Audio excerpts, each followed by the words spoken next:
Perfeito. Quem está nadando de braçada é o Corinthians. Enquanto a gente assiste os melhores momentos do empate do Coringão ontem contra a Portuguesa, vamos falar um pouco também desse elenco do Corinthians, né, Dodô? O Talismã Magno mostra a força do elenco também do Corinthians, né? Aquele chamado reforço de luxo. Ontem ele assumiu ali e foi decisivo, né? O Thales ele começou a temporada muito bem, né? Marcando gols, sempre quando tá jogando bem, tá se movimentando. A gente vê que ele tá fisicamente, ele conseguiu atingir um nível físico legal. O Coronado também começou a temporada muito bem. Acho que o Corinthians está fazendo um ótimo campeonato paulista, né? Não tinha ganho clássicos ainda e aí jogou contra o Santos e conseguiu vencer. O Corinthians está bem encaminhado, né? E a temporada do Corinthians é uma temporada que é dura, né? Então o Corinthians está conseguindo mesclar os jogadores, colocar os jogadores todos em ritmo de competição para aquilo que vem pela frente agora, o Campeonato Paulista e as demais competições. Então o Corinthians está fazendo um bom começo de temporada. É isso, né, Nori? Estrategicamente o Corinthians também tem mexido bem com as peças que tem, né? O Corinthians fez uma janela de transferências no meio do ano passado muito boa. Foi para salvar o time do rebaixamento. Salvou, gerou confiança e tem um elenco hoje que eu diria que é um elenco bom, de bom para muito bom. Precisa reforçar? Precisa, como quase todos precisam. O Corinthians precisava dar ali mais opções para o Ramon Dias na defesa, nas laterais, mas do meio para frente é muito bom e tem reservas importantes como o Coronado e o Talismã Magno. E o próprio Romero, né, que virou uma espécie de talismã do Corinthians. Muito bem. Só lembrar que o Corinthians nesse jogo não teve o Yuri Alberto, não teve o Memphis, não teve o Garro, não teve o Martini, jogou com o time cheio. Jogou o Thales, jogou o Pedro Raul, jogou o Héctor. Na defesa mesmo ele não teve praticamente nenhum jogador titular. De toda maneira ele acabou fazendo uma partida. E o Hugo também não jogou. Aliás, o Hugo na sexta-feira recebeu a equipe do Sport Record. Eu fui lá representando o programa e conversei com ele sobre futebol, sobre a vida do Hugo e, claro, sobre o Corinthians. Foi muito gentil o Hugo em nos receber e você acompanha agora um pedaço dessa conversa.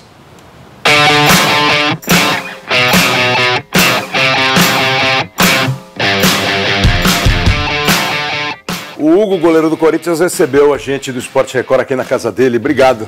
Obrigado. Honra toda minha. Vem cá, o seu primeiro grande momento no Corinthians foi aquele jogo contra o Bragantino, que você pegou 3 pênaltis, né?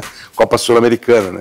Eu fico brincando quando tem decisão de pênalti, falo assim, decisão de pênalti é todo o peso nas costas do atacante. O goleiro só se diverte, é assim mesmo?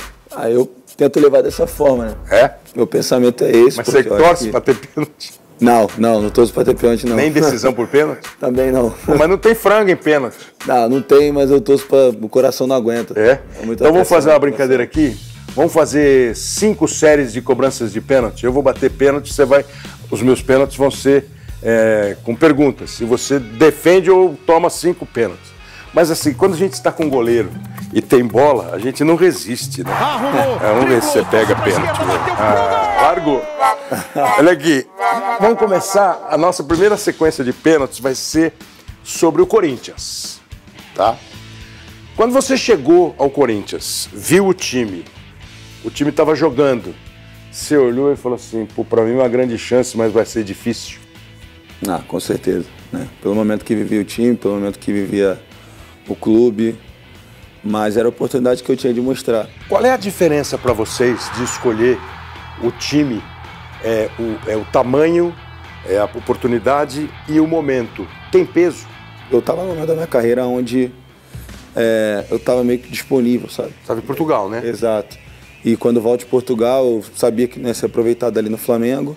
E aí aparece o Corinthians na minha vida. Eu falei, cara, não tem como negar uma proposta do Corinthians. Não tem como você dizer não. Eu falei isso quando cheguei, quando você recebe a proposta do Corinthians, é a convocação. Qual foi a hora da virada para as vitórias? Eu sei que futebol não tem muito isso. Tem um jogo muito difícil, que eu acho, psicologicamente falando. Foi o jogo contra o Cuiabá lá.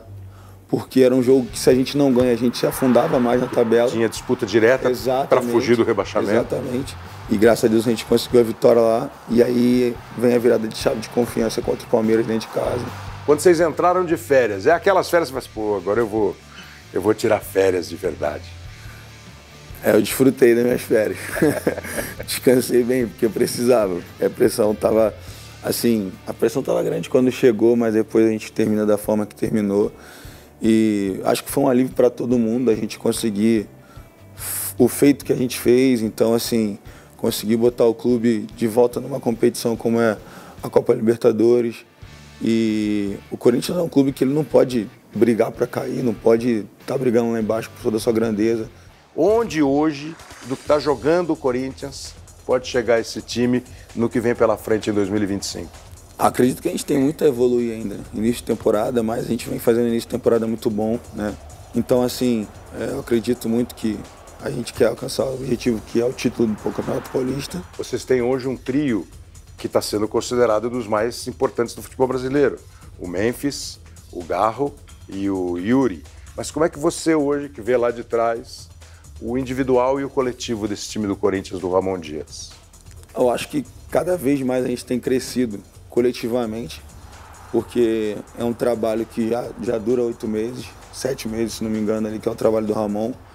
Então, quando a gente tem esse período de trabalho já durante um tempo consolidado, a gente vai se consolidando, a gente vai se entrosando, a gente vai se conhecendo. Então, isso ajuda a gente dentro de campo, porque às vezes eu não preciso olhar para saber que meu companheiro está na posição que ele está. Isso é fundamental. Então, isso facilita bastante no futebol. A gente vai falar mais com o Hugo daqui a pouquinho. Queria saber um pouquinho do lado dele. Será que o Hugo... acho que não tem como, né? Se imaginar jogando na seleção brasileira daqui a pouco.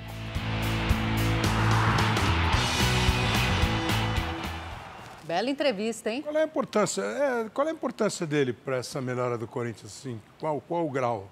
Ele está entre os principais nomes? Porque todo mundo fala, e mais para frente ele falou do Garro, do Yuri e do Memphis, mas assim, ele teve um aspecto de liderança, além de substituir um goleiro como o Cássio, né? Kleber, eu acho assim, o Neri falou das contratações que o Corinthians fez, mas antes do time começar a engrenar, ele foi super importante. Ele defendeu demais até o Corinthians começar até essa sequência. Sul-Americana que ele pegou contra o Bragantino. Eu acho que ele aprendeu, né? Ele precisava de maturidade, acho que a maturidade do Hugo chegou. Ele é um goleiro, assim, de uma envergadura muito legal. É um goleiro que tem um jogo com o pé quando ele não fica mais suficiente bom. E, assim, debaixo das traves ele é muito bom. Eu acho que dá para ele pensar e muito em seleção brasileira. Esse jogo aí é evidente que não é o Hugo, é o Matheus Donelli. De uma fera para outra, vamos ver mais um trechinho da entrevista exclusiva do Kleber Machado com o goleiro Hugo do Corinthians. Vamos ver.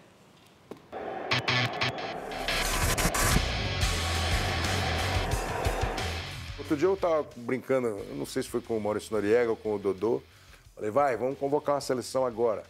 3 goleiros. Um deles botou você entre os 3 goleiros. Vendo o que o Hugo faz hoje, você está entre os caras? Acredito que sim, né? Com toda a humildade do mundo, e eu falo isso do meu coração muito humilde de verdade, mas eu sei o quanto eu trabalho hoje, o quanto, graças a Deus, eu tenho entregado em resultado dentro de campo, né? Para o meu clube. Claro. Então, a minha vida aqui em São Paulo é isso. É clube, você casa, é de que lugar trabalho. lá do Rio? Eu sou de Duque de Caxias. Duque de Caxias, na Baixada ali. Isso aí. Aí você começou a jogar no Flamengo, deve ter ido morar lá. No CT do clube, com 15 anos, eu fui morar. E aí fiquei até os 18. Com 18 anos, a minha família sai de Duque de Caxias e a gente vai para o Rio Centro, ali, que é próximo do clube. Sim. Meu pai e minha mãe trabalharam a vida inteira para construir a casa que a gente tem lá em Caxias. Então, era a nossa zona de conforto.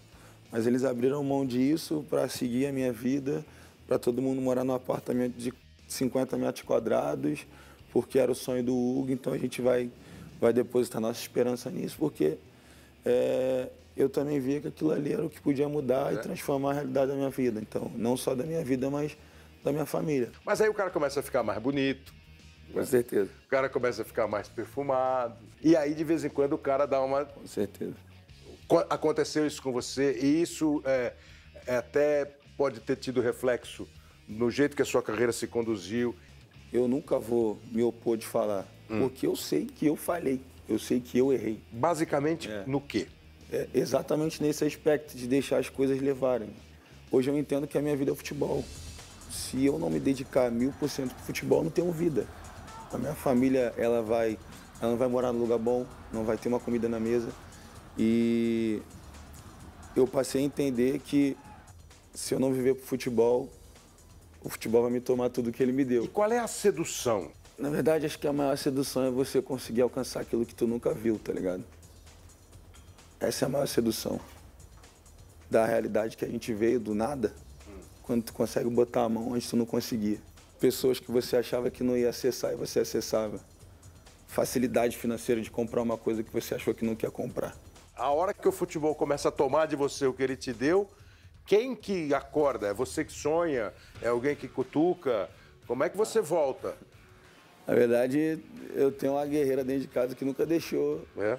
Então, por isso que eu falo que eu falhei, né? Porque quando eu parei de ouvir minha mãe, as coisas começaram a dar errado. Na base da minha mãe, funcionava mais. Só que na parte de ouvir, eu ouvia mais o meu pai. Que era mais um papo mais agradável. Um papo ali, a tua mãe te botava no banco. Era o teu no pai banco, te deixava jogar de novo. No banco, minha mãe metia... Dava tapa. Mas funcionou, se não fosse isso, eu não tava aqui, sabe? Então, assim, quando eu parei de ouvir minha mãe, eu já não tinha meu pai. E aí parei de ouvir minha mãe, as coisas começaram a desandar. E aí teve uma hora que eu olhei pra mim e falei, cara, o que eu quero da minha vida? Achei muito legal você entender os caminhos, os tropeços, as levantadas.